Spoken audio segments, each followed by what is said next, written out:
नमस्कार, बहुत बहुत स्वागत आप सभी का इस न्यूज बुलेटिन में। आपके साथ मैं हूं राजेंद्र देव और शुरुआत करेंगे हम रुद्रप्रयाग से आ रही एक बड़ी और अफसोसनाक खबर के साथ। यहां पर एक बड़ा हादसा पेश आया है।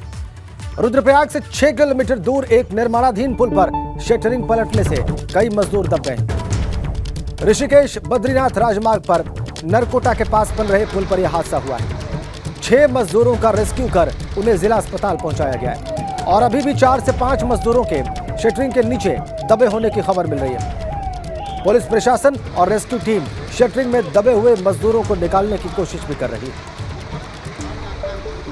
बड़ी खबर, निर्माणाधीन पुल का शटरिंग गिरा है। रुद्रप्रयाग में बड़ा हादसा। ये देखिए आप तस्वीरें, 6 मजदूरों का रेस्क्यू किया गया है।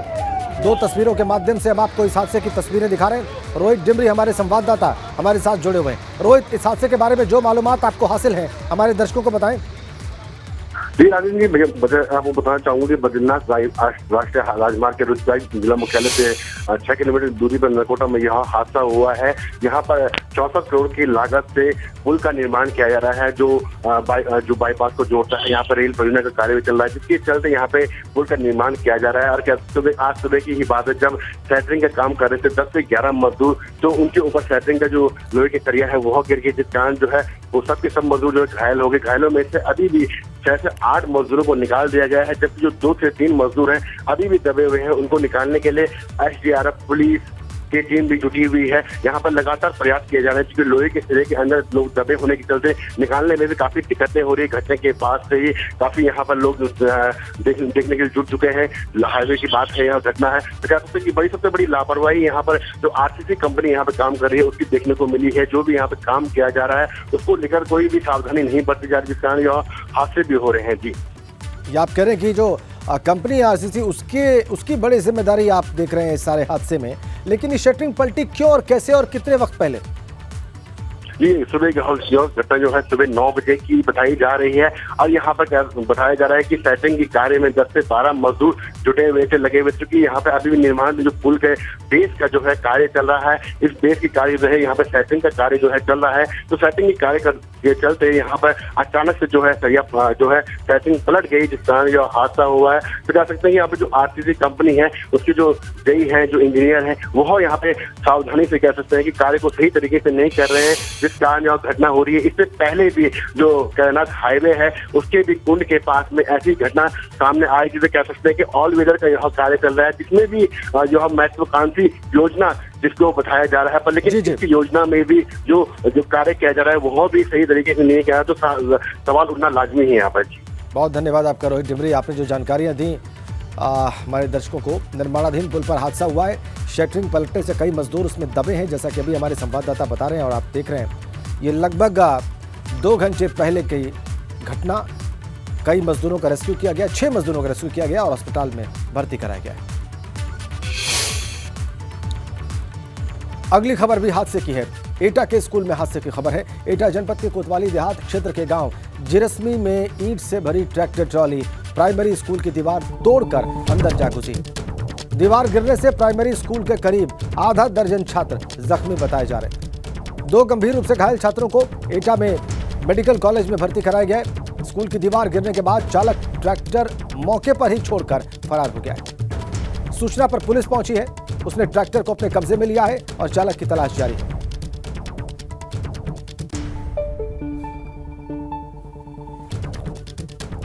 एटा में बड़ा हादसा, स्कूल की दीवार तोड़कर घुसी है ट्रैक्टर ट्रॉली अंदर। गांव जिरसमी की घटना, कई बच्चे जख्मी हैं स्कूल की दीवार गिरने से। जो ट्रैक्टर चालक था ट्रैक्टर छोड़कर वहां से फरार हो गया है और गंभीर रूप से जख्मी 2 बच्चों को मेडिकल कॉलेज में भर्ती कराया गया है। पुलिस ने ट्रैक्टर को कब्जे में ले लिया है और ट्रैक्टर चालक की तलाश जारी है। बहुत अफसोसनाक। इधर उत्तराखंड में हो रही बरसात के चलते नदी नाले उफान पर हैं और इससे लोगों की मुसीबत बढ़ी हुई है। साथ साथ लगातार घटनाएं भी सामने आ रही हैं, बावजूद इसके लोग सबक नहीं ले रहे। ताज़ा तस्वीरें हल्द्वानी से आई हैं। यहाँ पर शहर से महज 7 किलोमीटर दूर विजयपुर गांव के पास सुखी नदी में सैलाब आया हुआ है और कुछ लोग अपनी जान को जोखिम में डालकर नदी पार करते दिख रहे हैं। दूसरी ओर कुछ लोग वाहन भी सैलाब के बीच से निकाल रहे हैं। दरअसल ग्रामीणों का कहना है कि सूखी नदी से ही आने जाने का एकमात्र रास्ता है और हर बार मानसून सीजन में ग्रामीणों को ये मुसीबत उठानी पड़ती है। आपको बताएं कि इस गांव में करीब 200 परिवार रहते हैं। 2 तस्वीरें, नदी में उफान, लोगों की जान जोखिम में, उसके बाद भी लोग बाहर निकाल रहे हैं सैलाब के बीच में से, और ये कह रहे हैं कि इसके अलावा उनके पास कोई रास्ता नहीं।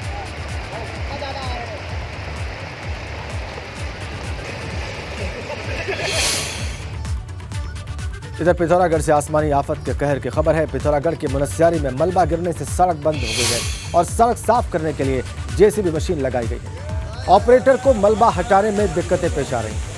पहाड़ी से मलबा बोल्डर गिरने से राहगीरों को भी खतरा बना हुआ है। 2 तस्वीरें, पहाड़ी से कैसे ये मलबा गिरा है देखिए आप, और कैसे मुनस्यारी सड़क बंद हुई है और कैसे इसे क्लियर करने की कोशिश की जा रही है जेसीबी मशीन से।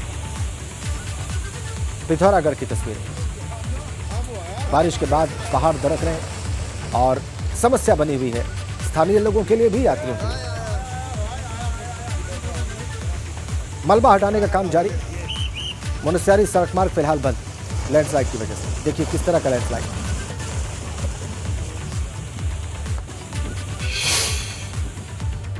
अगली बड़ी खबर एटा से है। हिस्ट्री शीटर को पकड़ने गई पुलिस की टीम पर हमले की खबर आ रही है। ग्रामीणों ने लाठी डंडों से पुलिस की टीम पर हमला बोल दिया और हमले में 2 पुलिसकर्मी जख्मी बताए जा रहे हैं। ग्रामीणों ने हिस्ट्री शीटर को पुलिस के सामने भगाया है। हिस्ट्री शीटर पर एटा और मैनपुरी में 7 केसेस दर्ज हैं। बड़ी खबर, 2 पुलिसकर्मी जख्मी इस हमले में जो पुलिस पार्टी पर किया गया। हिस्ट्री शीटर को पुलिस के सामने से ग्रामीणों ने भगा दिया। 7 केसेस दर्ज हैं इस हिस्ट्री शीटर पर एटा और मैनपुरी में। इसी को पकड़ने गई थी पुलिस की टीम जब उस पर हमला हुआ और देखिए आप, 2 पुलिसकर्मी जख्मी। ग्रामीणों ने ही हिस्ट्री शीटर को पुलिस के सामने से भगाया। कितनी बड़ी चुनौती पुलिस के सामने।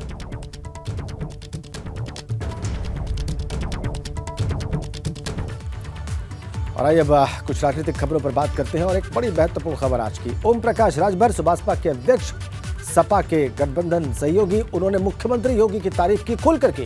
कहा कि योगी ईमानदार मुख्यमंत्री हैं, योगी मेहनती हैं और कर्मठ हैं। सपा सरकार की गुंडागर्दी को उन्होंने खत्म कर दिया है। इस सरकार में रंगदारी टैक्स से हम लोग बचे हुए हैं।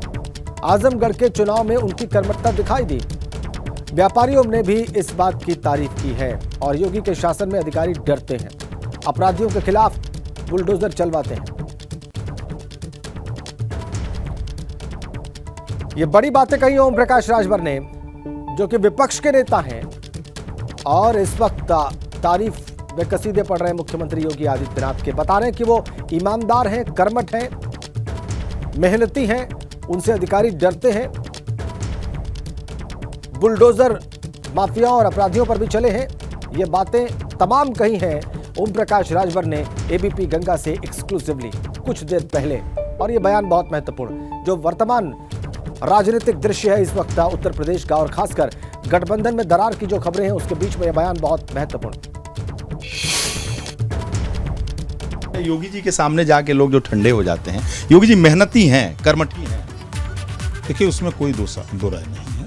और योगी जी ईमानदार भी हैं और मेहनत तो करते ही हैं। जितना वो मेहनत करते हैं उतना हमको तो नहीं लगता है कि वो चीज़ें जो देखने को मिली मेहनत का, जो समाजवादी पार्टी या बसपा सरकार में जो गुंडागर्दी होती थी, रंगदारी टैक्स वसूले जा रहे थे, आज उस पर लगभग 90% अंकुश लगा है। ये मैंने आजमगढ़ के चुनाव में लोगों से सुनते कहते हुए मिला कि मैंने जब वोट मांगने गया बाजार में तो बैठाया, लोगों ने बड़ी सेवा किया, पानी पिलाया, चाय पिलाया और कहा कि नेताजी आप बताओ, इस सरकार में तो हम लोग रंगदारी टैक्स से बरी हैं, गुंडागर्दी हम लोगों के साथ नहीं हो रही है। यही बात हमको झांसी, बांदा, चित्रकूट, हमीरपुर में मिली। यही बात एटा, इटावा, कन्नौज, कासगंज मिली। यही सहारनपुर, बागपत, शामली में मिली। यही बात हमको हर जगह मिली। तो कहीं ना कहीं ये बात लोग कह रहे हैं तो सच्चाई है, तब ना लोग कह रहे हैं। ओम प्रकाश राजभर की एक शैली है, यूपी की सियासत में देश के लोग जानते हैं। 2 टूक कहते हैं, जो दिल में होता है कहते हैं, जो सच होगा वही कहते हैं, बहुत घुमा फिरा के नहीं। यूपी के सीएम योगी आदित्यनाथ को कहा जाता है, विपक्ष के नेता भी कहते हैं, आपके साथी शिवपाल यादव भी कहते हैं, लोग भी कहते हैं कि ईमानदार हैं और कर्मठ हैं, इसमें कोई मुकाबला नहीं। तो हम कहाँ कह रहे हैं कि नहीं है। मैं भी तो कह रहा हूँ कि ईमानदारी में कोई प्रश्न नहीं है, मेहनत में, काम में कोई कमी नहीं है। और इसी नाते उनकी चर्चा शिवपाल जी भी करते हैं, सब लोग करते हैं, हम ही नहीं कह रहे हैं, इसकी चर्चा लोग करते हैं। कुछ उनमें भी बदलाव है, कुछ आप में भी बदलाव। हमारे में कौन बदलाव है? और योगी जी में हम 3 बार मिले हैं अपने विधायकों के काम को लेकर के और क्षेत्र की कुछ समस्याएं थे उसको लेके, तो वहाँ जो चीज़ें मिली और जो उनके कैबिनेट में जो बयान आ रहे हैं कि भाई विपक्ष के भी विधायकों की बात मंत्रीगण सुने और गंभीरता से उसको लें, तो ये तो पहली बार, पिछले 5 साल में ये चीज़ नहीं था, इस बार ऐसा हो रहा है, तो स्वाभाविक बदलाव है। ओम प्रकाश राजभर की तारीफ आपने देखी और सुनी, और आपको बताया कि समाजवादी पार्टी में खींचतान के बीच में आजम खान ने एक बड़ा बयान दिया है। आजम खान ने इशारों में अखिलेश यादव पर तंज कसा है। कहते हैं कि कभी अखिलेश यादव को धूप में खड़ा नहीं देखा, धूप में खड़े दिखेंगे तो मैं बयान दूंगा। आजम खान अपने ही अंदाज में जब उनसे सवाल पूछा गया कि ओम प्रकाश राजभर बार बार उन्हें एसी से बाहर आने की नसीहत दे रहे हैं, तो बजाय सीधा जवाब देने के अपनी ही शैली में उन्होंने ये तंज कसा। राजभर जी लगातार नसीहत दे रहे हैं अखिलेश यादव को। अभी उन्होंने ये कहा कि एसी से निकलने की ज़रूरत है इन्हें। क्या लगता है कि वाकई में अखिलेश यादव घर में ही? हमने उन्हें धूप में खड़े तो कहीं देखा नहीं। जिस दिन धूप में खड़ा देखेंगे उस दिन राय दे देंगे। तो सपा नेता आजम के खिलाफ योगी सरकार बड़ी कार्रवाई की तैयारी कर रही है। सरकार ने मौलाना मोहम्मद अली जौहर प्रशिक्षण एवं शोध संस्थान लीज पर लेने के मामले में सख्त रुख अख्तियार कर लिया है। आजम से यह सरकारी शोध संस्थान वापस लिया जाएगा और इसके लिए लीज निरस्त की जाएगी। दरअसल सपा सरकार में अल्पसंख्यक कल्याण मंत्री रहते हुए आजम खान हर साल 100 रुपए में इस शोध संस्थान को लीज पर उन्होंने लिया था। अब इसे वापस लेने की तैयारी है। ये बड़ी कार्रवाई,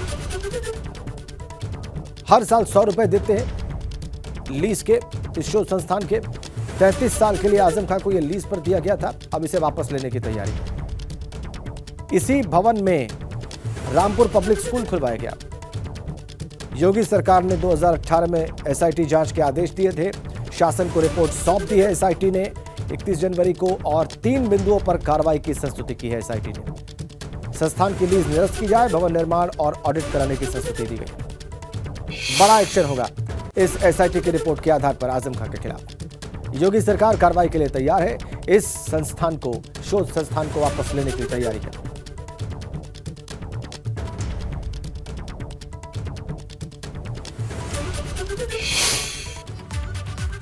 आगे बढ़ेंगे हम एक बड़ी खबर के साथ। नोएडा से इस वक्त हमारे पास है। नोएडा के सरकारी जिला अस्पताल में घंटों से बिजली गुल है।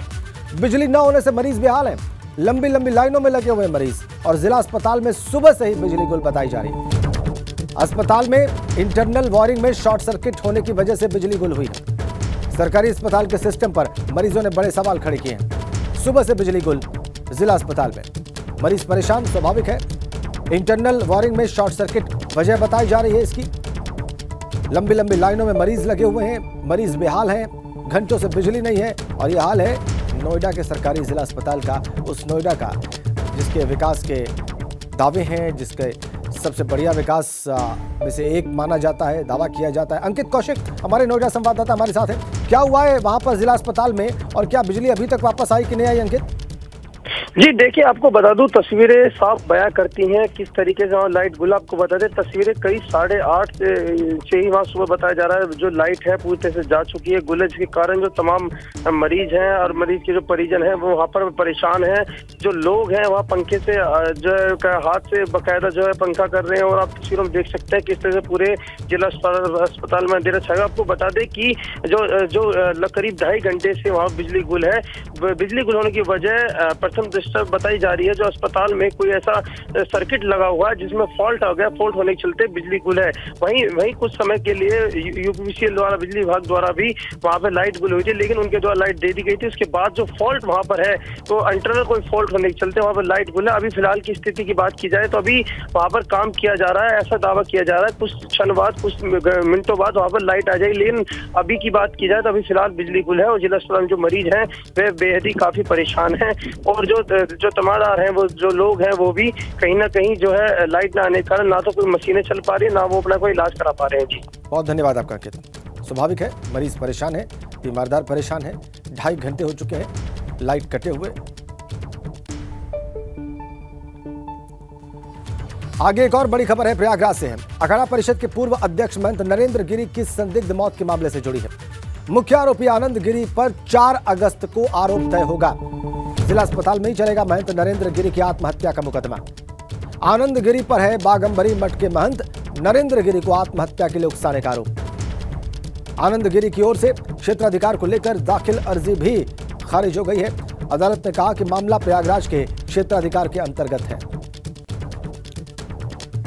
आनंद गिरी पर आरोप है आत्महत्या के लिए उकसाने का। महंत नरेंद्र गिरी को क्षेत्राधिकार को लेकर जो दाखिल अर्जी थी वो भी खारिज हो गई है। अदालत ने कहा है कि मामला प्रयागराज के क्षेत्राधिकार के अंतर्गत आता है।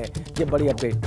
तो जिला अदालत में ही चलेगा महंत नरेंद्र गिरी की आत्महत्या के लिए उकसाने का मुकदमा।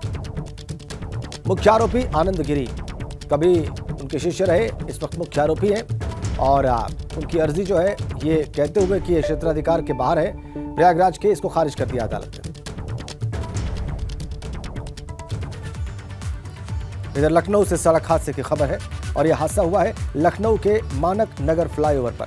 यहां पर तेज रफ्तार के चलते बेकाबू होकर पिकअप पलट गई। इस हादसे में पिकअप सवार 3 लोग घायल हो गए। घायलों को स्थानीय लोगों ने लोक बंधु अस्पताल पहुंचाया। बड़ा सड़क हादसा, मानक नगर फ्लाईओवर पर पिकअप पलटी है। हादसे में 3 लोगों के घायल होने की खबर है। तस्वीर देखिए आप पलटी हुई पिकअप की। लोक बंधु अस्पताल में इन घायलों को भर्ती कराया गया है। तेज रफ्तार में थी पिकअप जब पलटी है। 3 लोग जख्मी बताए जा रहे हैं, हॉस्पिटलाइज्ड। सड़क हादसा लखनऊ।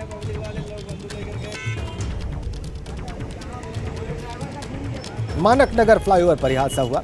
तेज रफ्तार पिकअप पलटी, 3 लोग घायल हुए।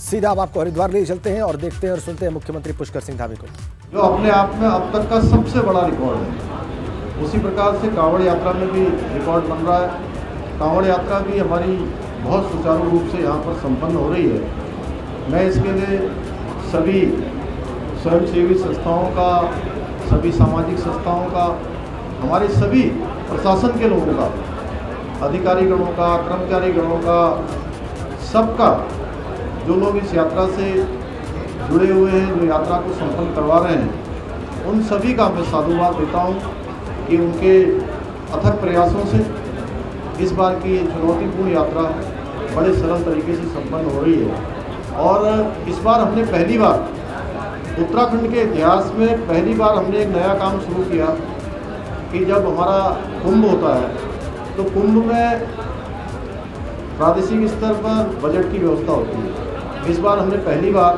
कि हमारा ये कांवड़ मेला, कांवड़ यात्रा सुचारू रूप से चले, उसके लिए हमने बजट का भी प्रावधान किया, कुछ बजट की भी व्यवस्था की, जिससे कि यात्रा चले। आपने देखा होगा मैं कांवड़ियों का स्वयं स्वागत यहाँ पर कर रहा हूँ और पहले दिन से मैं कह रहा हूँ कि देवभूमि में हम सभी शिव भक्तों का, सभी भोले भक्तों का स्वागत और अभिनंदन करेंगे। अभी मैंने उनके स्वयं सबके चरण छुए हैं, सबके पैर धोए हैं। ये केवल एक औपचारिकता नहीं है, क्योंकि मैं स्वयं से भगवान का भक्त रहा हूँ और मुझे लगता है कि प्रत्येक कांवड़ियों में कहीं न कहीं शिव भक्त का ये रूप है।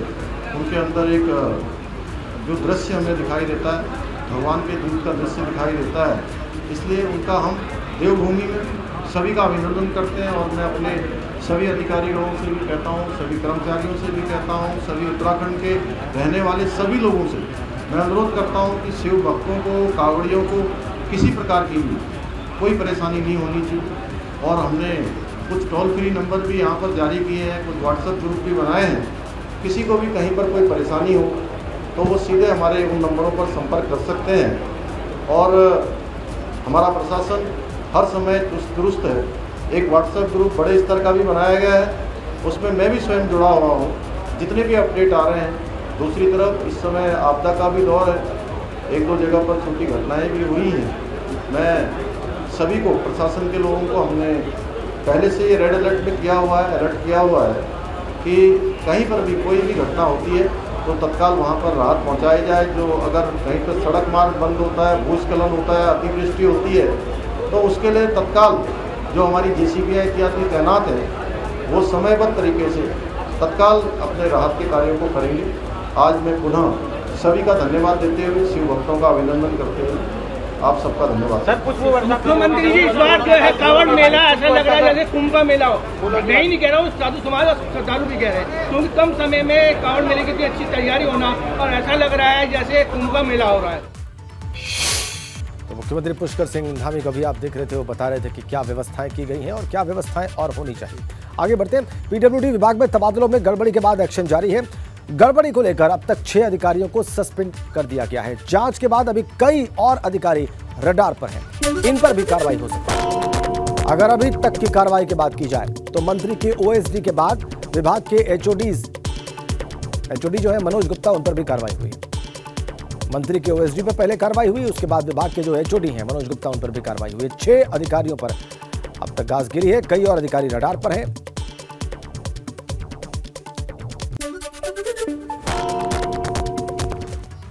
तो अधिकारियों के जो 6 विकेट गिरे, आइए आपको इसी के बारे में विस्तार से जानकारी दें। OSD अनिल कुमार पांडे सबसे पहले हटाए गए। विभाग के HOD मनोज गुप्ता उसके बाद सस्पेंड किए गए। प्रमुख अभियंता राकेश सक्सेना सस्पेंड किए गए। वरिष्ठ स्टाफ ऑफिसर शैलेंद्र यादव भी सस्पेंड किए गए। प्रशासनिक अधिकारी पंकज दीक्षित भी सस्पेंड किए गए हैं और प्रधान सहायक संजय चौरसिया पर भी गाज गिरी है। जांच के बाद अभी कई और अधिकारी रडार पर हैं। कई छोटे बड़े अधिकारियों पर कार्रवाई संभव है। अब आपको बताएं कि ये लूट सामने कैसे आई, जिस पर ये सारा एक्शन लिया गया, इसके बारे में आपको विस्तार से बताते हैं। ट्रांसफर लिस्ट में मृत लोगों के भी नाम सामने आए। 3 साल पहले मर चुके जूनियर इंजीनियर का तबादला हुआ। राजकुमार नाम का कोई अधिकारी कर्मचारी नहीं, लेकिन तबादला हुआ है। जो रिटायर होने वाले थे उन्हें दूर दराज के जिलों में भेज दिया गया। ऐसे भी कई इंजीनियर थे जिनको 1 से ज्यादा जिलों में ट्रांसफर किया गया। तबादले की आखिरी तारीख 30 जून थी, इसको बढ़ाकर 10 जुलाई कर दिया गया। सीधे मुख्यमंत्री तक कई मामलों में भ्रष्टाचार की शिकायत भी पहुंची और उसके बाद ये एक्शन जारी है।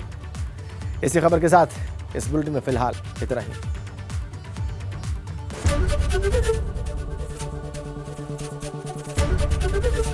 ABP गंगा, खबर आपकी, जुबान आपकी।